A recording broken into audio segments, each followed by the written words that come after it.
Si on se rencontre aujourd'hui, c'est parce que depuis plusieurs mois, plusieurs années même, vous portez la robe du droit. Vous incarnez des avocats dans des procès historiques repris dans Plaidoirie d'abord, puis dans L'audience est ouverte, mise en scène par Éric Théobald. Homme de droit et de justice, donc, mais pas seulement sur les planches, Richard Berry, vous vous êtes particulièrement exprimé hors les murs du théâtre de la Michaudière au sujet des otages du Hamas, de ce conflit israélo-palestinien et de l'import de ce conflit dans les débats politiques en France. Est-ce qu'on peut dire que ça marque un tournant dans votre vie et dans votre propre carrière, Richard Berry? Je pense que ce qui s'est passé le 7 octobre a marqué un tournant, pas seulement dans la vie des acteurs, mais dans la vie du monde entier.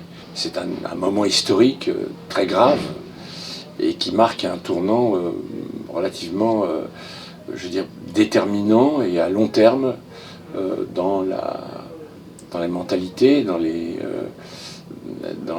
points de vue que les gens peuvent avoir sur certains conflits d'une manière générale, mais aussi en particulier sur ce drame qu'est l'antisémitisme, qui s'est exprimé pendant la guerre avec les nazis et qui s'exprime aujourd'hui à nouveau, on le voit bien, avec le Hamas, au-delà d'un conflit idéologique concernant le droit à au peuple palestinien qu'on peut tout à fait accepter, reconnaître et même trouver nécessaire.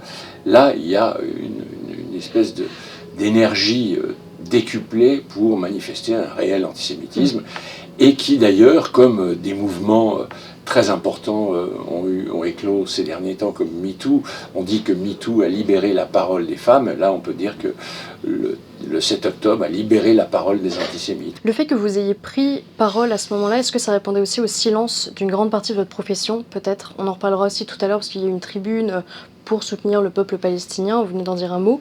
Est-ce que de l'autre côté, justement, vous n'avez pas le sentiment d'être un peu seul dans ce combat? Non, je pense qu'on est...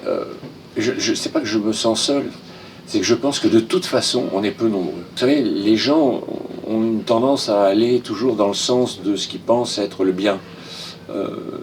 Ils veulent toujours, et particulièrement dans mon métier, être du bon côté du manche, quoi. Oui. Aujourd'hui, on a l'impression que les pauvres victimes sont les Palestiniens, et à travers eux, donc, le Hamas.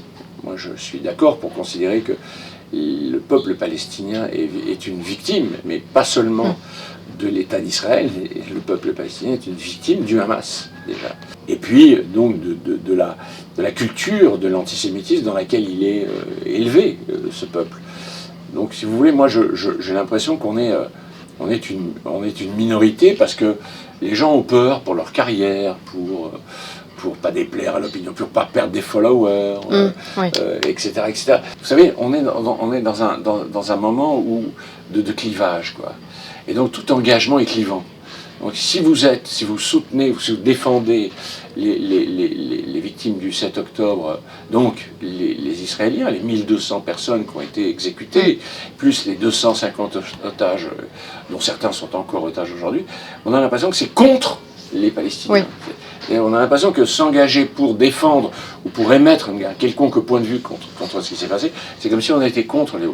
C'est sans nuance, en fait. C'est sans nuance. Donc les gens ont peur de s'engager, et donc par lâcheté, ils ne s'engageront pas. En revanche, si la masse, vous voyez, dit il faut regarder Eyes on Gaza, alors là, tout le monde va suivre, tout le monde va avoir l'impression d'être du bon côté du droit, du bien, etc.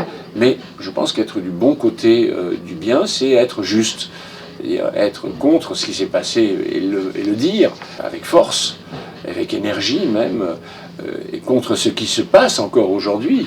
L'ironie, le sarcasme, la violence du comportement du Hamas dans la libération des otages en ce moment est absolument immonde, insupportable. L'exécution de la famille Bibas. La famille Bibas qui en veut beaucoup à Netanyahou, d'ailleurs, d'avoir abandonné les otages, en tout cas ce sont leurs mots. Et on parlait de nuances tout à l'heure, justement, Richard Berry. Est-ce qu'on peut... Je pense connaître votre réponse, mais est-ce qu'on peut soutenir à la fois l'action d'Israël dans sa défense, sa légitime défense après l'attaque du 7 octobre, et en même temps soutenir certains actes, certaines décisions de Netanyahou qui aujourd'hui est poursuivi par la Cour pénale internationale? La politique de Netanyahou a été remise en question bien avant le 7 octobre. On peut ne pas être d'accord avec Netanyahou. C'est même une liberté absolue que s'octroie tout le peuple israélien. Et je trouve ça normal et légitime de s'exprimer contre Netanyahou si on est contre sa politique. Et j'avoue que moi-même, je ne suis pas du tout un fervent admirateur de sa politique. Mais en même temps, ce qui s'est passé le 7 octobre nécessite une réaction. C'est impossible de ne pas réagir, ou alors on accepte de se faire en fait, génocider, puisque là le mot est vraiment adapté, par le Hamas. Donc si vous voulez, moi je fais la différence. Je veux dire, Netanyahou, c'est un homme politique dont on peut critiquer énormément le comportement politique, et donc à travers sa politique, effectivement, certaines actions qui sont menées en ce moment. Mais en même temps, on peut comprendre aussi qu'il y a une guerre, il y a une réaction à avoir en face d'un mouvement terroriste dont le but final, c'est quand même d'exterminer les Juifs. Alors ça, tout le monde n'est pas capable de le reconnaître, et vous les avez critiqués beaucoup pour ça. Beaucoup d'élus de la France Insoumise en particulier, on ne les nommera pas, qui n'ont pas nommé le Hamas comme groupe terroriste. Est-ce que vous pensez que cette séquence, qui s'éternise, parce qu'ils ne sont jamais revenus sur ces mots véritablement, peut avoir un impact aussi sur la politique en France? Et qu'est-ce que ça dit aussi d'une certaine mentalité en France? On parlait aussi de la montée de l'antisémitisme, ça participe à ça? Je pense que vous savez, c'est résurgent, c'est-à-dire que ça a toujours été là. Moi je pense que, vous savez, je suis né peu de temps après la guerre, donc j'ai éprouvé, moi, dans mon enfance, l'antisémitisme, parce que les Allemands n'étaient pas encore très très loin, le nazisme n'était pas encore très très loin, les camps n'étaient pas encore très très loin. Donc moi j'ai éprouvé donc cette France antisémite, j'ai éprouvé cette France collaborationniste, je l'ai vécu étant enfant. Donc moi je pense pas que c'est quelque chose qui peut disparaître comme ça en 10 ans, 20 ans, 30 ans, 50 ans, ça s'en va pas comme ça. Je pense qu'il y a quelque chose, il y a des racines qui demandent qu'à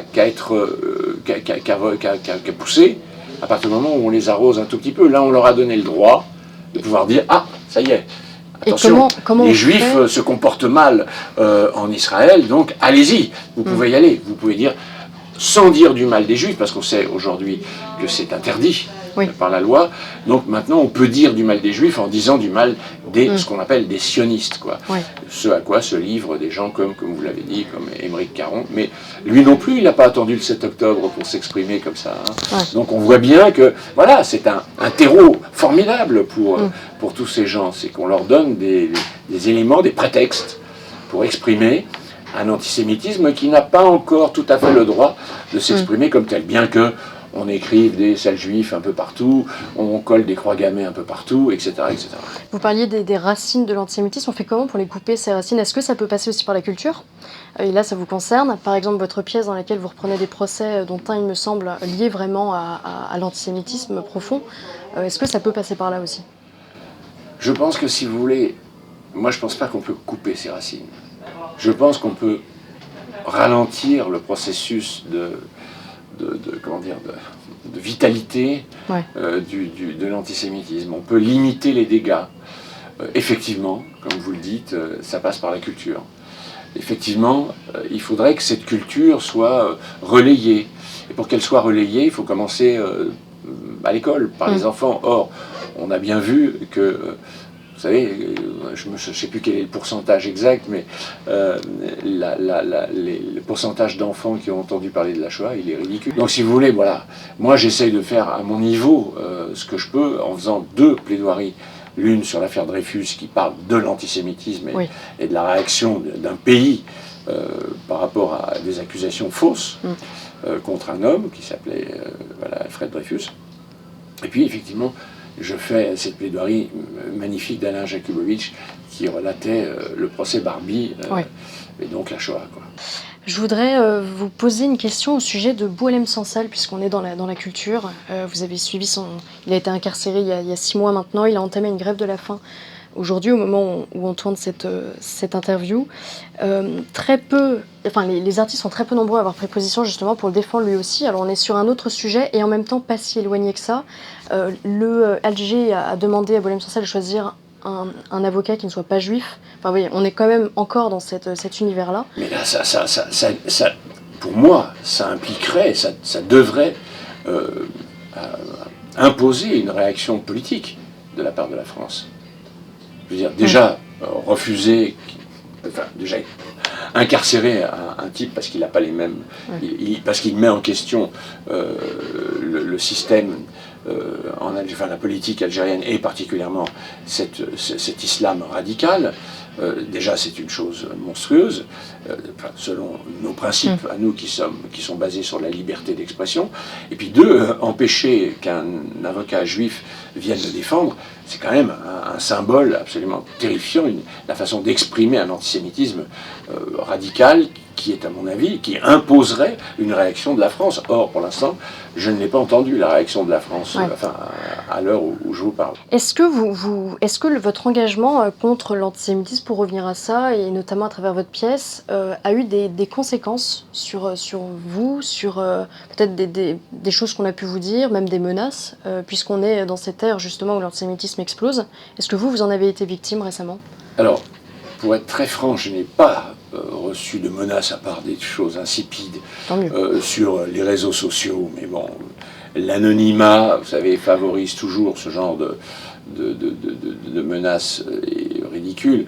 Mais d'ailleurs, ça nous a permis, avec quelques amis, de créer un groupe. Mais bon, voilà, les menaces, non, c'est pas. En revanche, oui, si, mon spectacle, qui relate, puisque je suis encore en tournée, mais qui relate des plaidoiries et des faits d'antisémitisme, comme Dreyfus et Barbie, la Shoah, bah oui, il y a des villes qui n'ont pas voulu me recevoir. Ah oui? À cause des sujets évoqués dans votre pièce? Bien sûr. Et ils vous disent quoi pour refuser? Ah bah ils disent, bah vous savez, oui, ils vont pas venir vous dire, non. Ah non, on est contre les... Ils vont trouver d'autres prétextes, bien sûr. J'ai beaucoup d'autres camarades qui ont eu des dates supprimées à cause de leurs engagements contre l'antisémitisme. Ouais. Vous avez joué il y a quelques jours, il y a quelques heures même presque en Israël, votre pièce, c'était comment? Bah, c'était particulièrement bouleversant parce que c'était la veille du jour où Israël recevait les cercueils de la famille Bibas. Donc là, mes plaidoiries ont résonné d'une façon particulièrement dramatique, tragique, je dirais même. Ça m'a permis de discuter avec des gens remarquables, dont en particulier un des colonels de l'armée qui s'appelle Olivier Rafovitch, et qui m'a dit une chose que je voudrais vous redire ici. Il m'a dit, en fin de compte, le problème qu'on a, les problèmes qu'ont les Juifs, et le problème qu'on a en tant que Juifs dans le monde entier, à un moment donné, il dit, c'est que les Juifs veulent qu'on les aime. Il dit, on voudrait qu'on ne soyez plus antisémites, aimez-nous, car après tout, nous sommes comme les autres. Et lui, il dit, c'est vain. On ne peut pas demander aux gens de nous aimer, ils ne veulent pas nous aimer parce qu'on est juif. Il dit maintenant, pour les juifs, il s'agit d'être respectés. Il dit, je ne vous demande pas de m'aimer, maintenant je vous demande de me respecter. Et je pense que la nuance, elle est très intéressante. Et quand pour revenir à vos questions précédentes par rapport à ce qui se passe en ce moment avec Netanyahou et Israël, par rapport à ce conflit, on dirait presque, j'allais dire mondial, hein, puisqu'il met en question énormément de points de vue et des engagements d'un tas d'autres démocraties, ou d'autres qui ne sont pas des démocraties, eh bien c'est que je crois que les Israéliens sont en train de comprendre que maintenant, il ne s'agissait pas d'être aimé, il s'agit d'être respecté. Et pour être respecté, eh bien, il faut être craint.